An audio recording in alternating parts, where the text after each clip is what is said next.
What is up, guys, and welcome to another episode of my HLTV Fantasy. Today we are looking at ESL Pro League Season 18 Group B.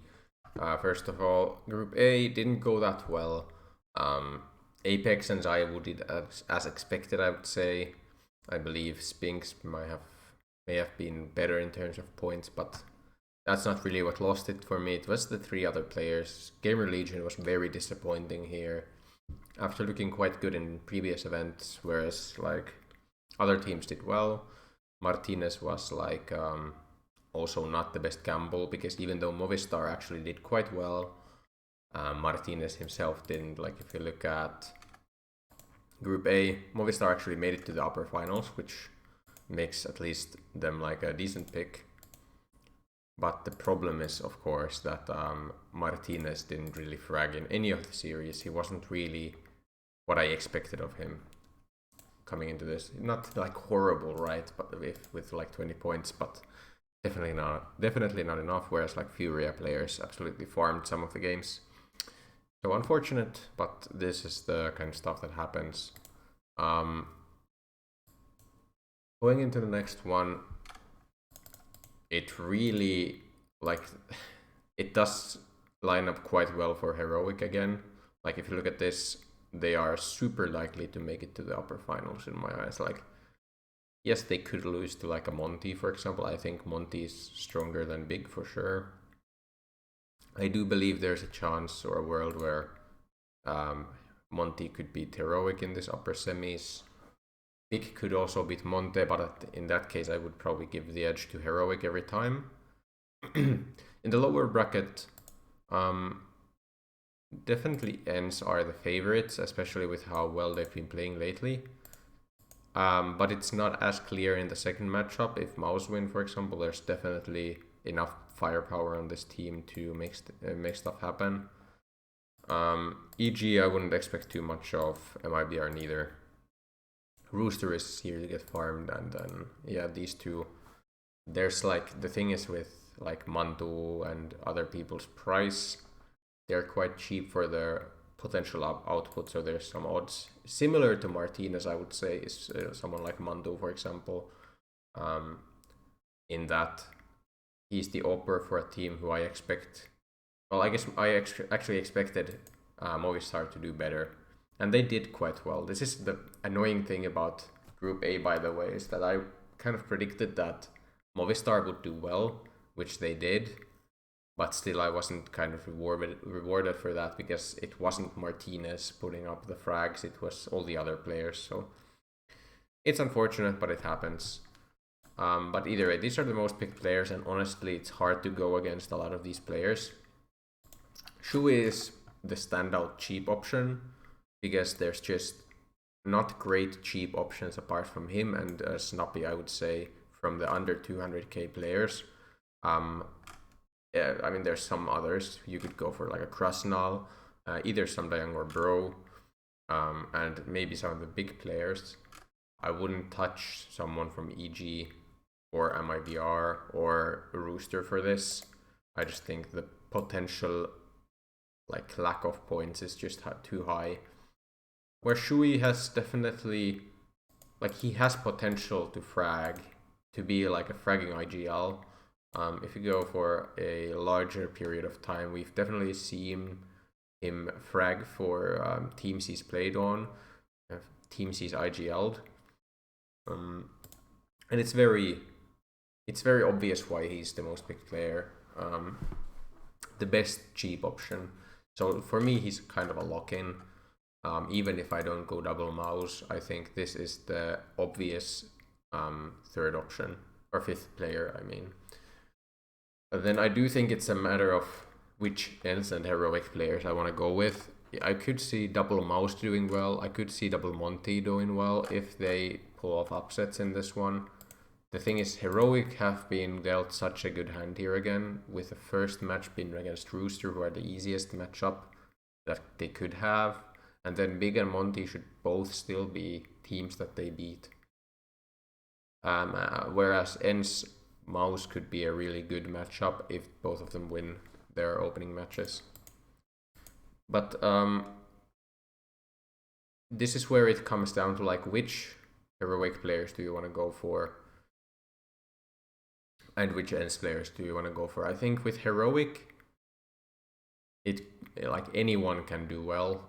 That's the issue. Like even if heroic wins a lot, it could be that Yabi has an off event, Tessis could have an off event, Staven could have an off event, Shush could completely pop off. You never know what's gonna happen because they all kind of play some good roles and some not such good roles.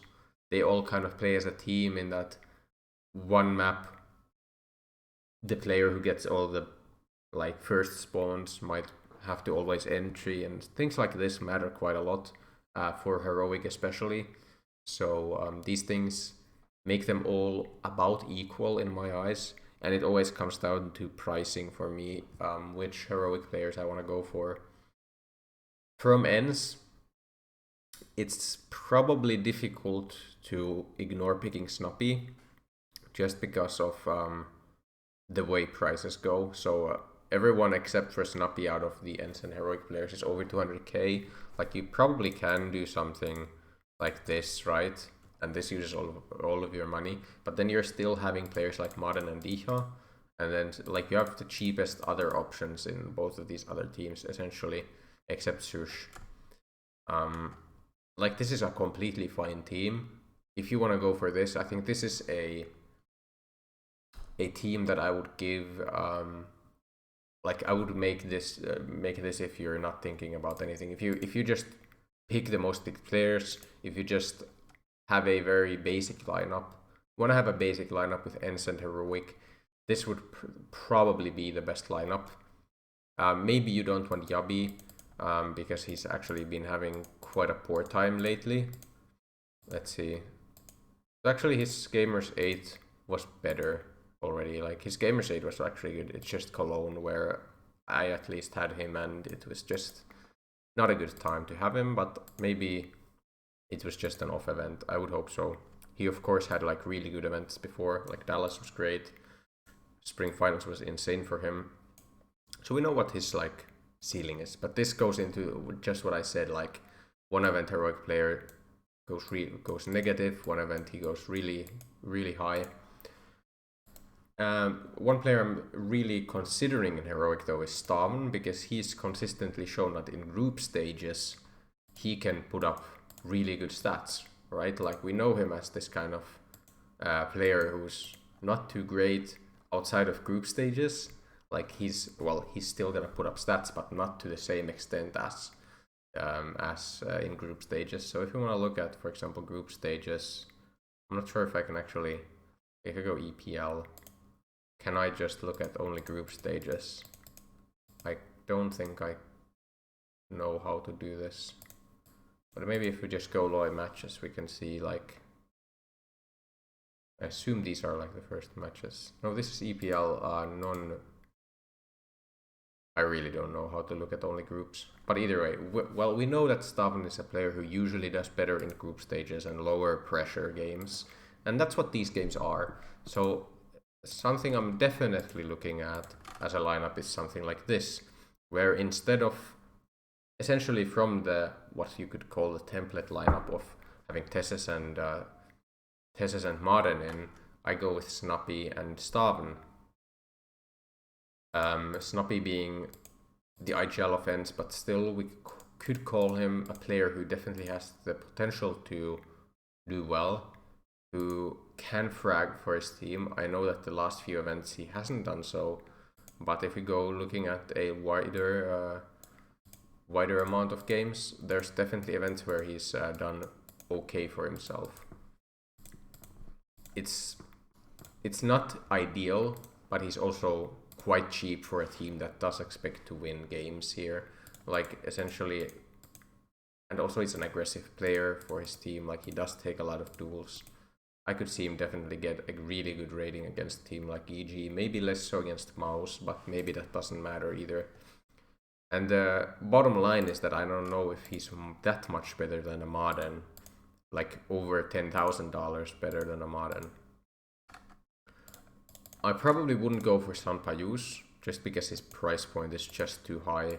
Like you just cannot go for Shui Sanpayus and 3 other players from these 2 teams. There's some decent 200,000 options. For example, like Assertion. I think if you go double mouse, you probably want to go for Assertion or maybe Torji. That's at least my thinking. I think Assertion has shown in the past, like not recently, but in the past, a really high ceiling. So there's definitely a chance of going for that. But the thing is that then you're going non-double heroic, at least if you go for this. Whereas it's quite a lot easier, and I also do think I would rather rely on Staven than Sanpayus, because Sanpayus also sometimes has events where he goes like very equal with other ENS members, and that kind of plays into picking some cheaper ENS options, because sometimes that's just how those games go for them. Nerds is a player I'm kind of scared of leaving out of my lineup, but just again, it's like monetarily you can go for something like this. I'm just not sure I like this more than having like a Diha and a Staven instead of Tessus and Nerds. But again, this is a lineup where if you're quite confident in doubling up in both ENS and Heroic, this team could very well be the best lineup. Of course, it's always quite random, but I think for me, for this event, this is the lineup to go for. Also partially because Staven, in my opinion, underpicked. We have all 4 other heroic options as higher picked options. Of course, apart from that, I have Shui, Snappy, Yabi, and Dicha, who are all among the top 5 most picked, and I wouldn't expect Staven to be too far behind these 8. I'm not saying this is like a super different lineup to what others would bring. It's obviously very standard, but I just don't see it with these teams. Like, if there was even one, if it most was just better in their last event, I would be more inclined to pick them. Or even like if ENS was on the other side, like ENS EG were here and Heroic Rooster were here, I could see myself going for like a Big and Monty. The problem for me is that we have Heroic on this side, and I do still think that Heroic is one of the best teams in the world. And I wouldn't actually say that about... I know ENS have been incredibly consistent recently, but I still think... I still would probably bet on Heroic if they meet in the upper final, for example. But yeah, that's my team. Role-wise, this becomes interesting because we don't have an Alper, for example. So I have to actually think about... I haven't given this much thought. I think Yabi gets the IGL node. I still like the IGL role. I want to have it on one of my players every time. And I think Heroic is always 2-0ing the first match. They should 2-0 here. And they should win here in my eyes as well. So yeah, I would go leader. Staven can probably get good use of multifragger or defender, depending on what other players need. Apart from that, doesn't look that great. We know that Snappy is a really good user of eco-friendly, like really good, which is also like makes it easier to go non-IGL on him. Dicha, Staven, Shui. So Shui, for example, this becomes interesting because Shui has... I don't want to go for noob, especially against the opponents that he has. He's very CT-sided in his rating, as you can see, like 1.04. Very CT-sided player in his ratings. It might be CT rating Shui rather than headshot percentage. It's so much better on him actually to go defender, which probably means that we just go multifragger here. But then what do we do with Diha? Like, attacker is actually not that bad on him. It's almost as good as defender would be. Multifragger would be better on him. What about support? Support is not as good as attacker, and I just think attacker makes sense.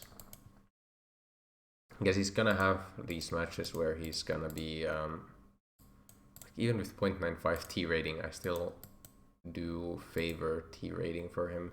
Because teams like Evil Geniuses and even Mouse, honestly, I do think Ens are quite favored in, and Disha should be able to be able to be putting up points. Sorry, struggling with my words. Boosters. Rooster, yeah, I mean, I just do this.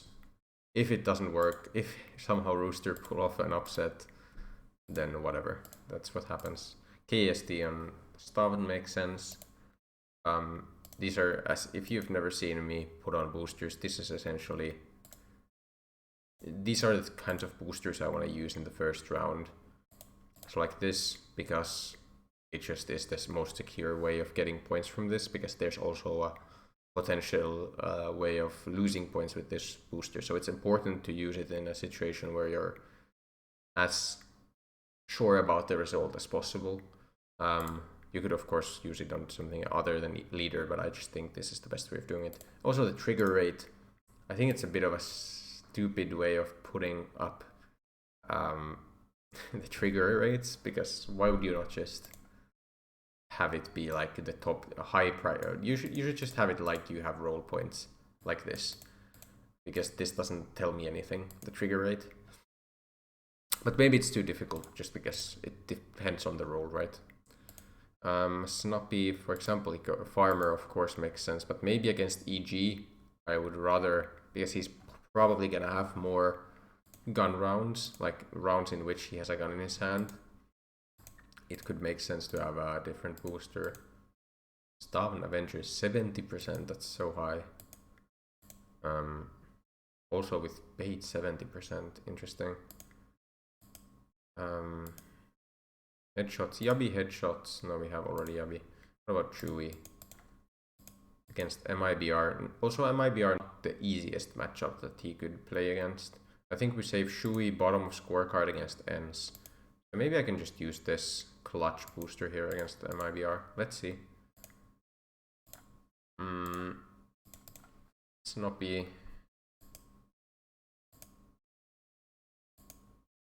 There's not such great boosters for him.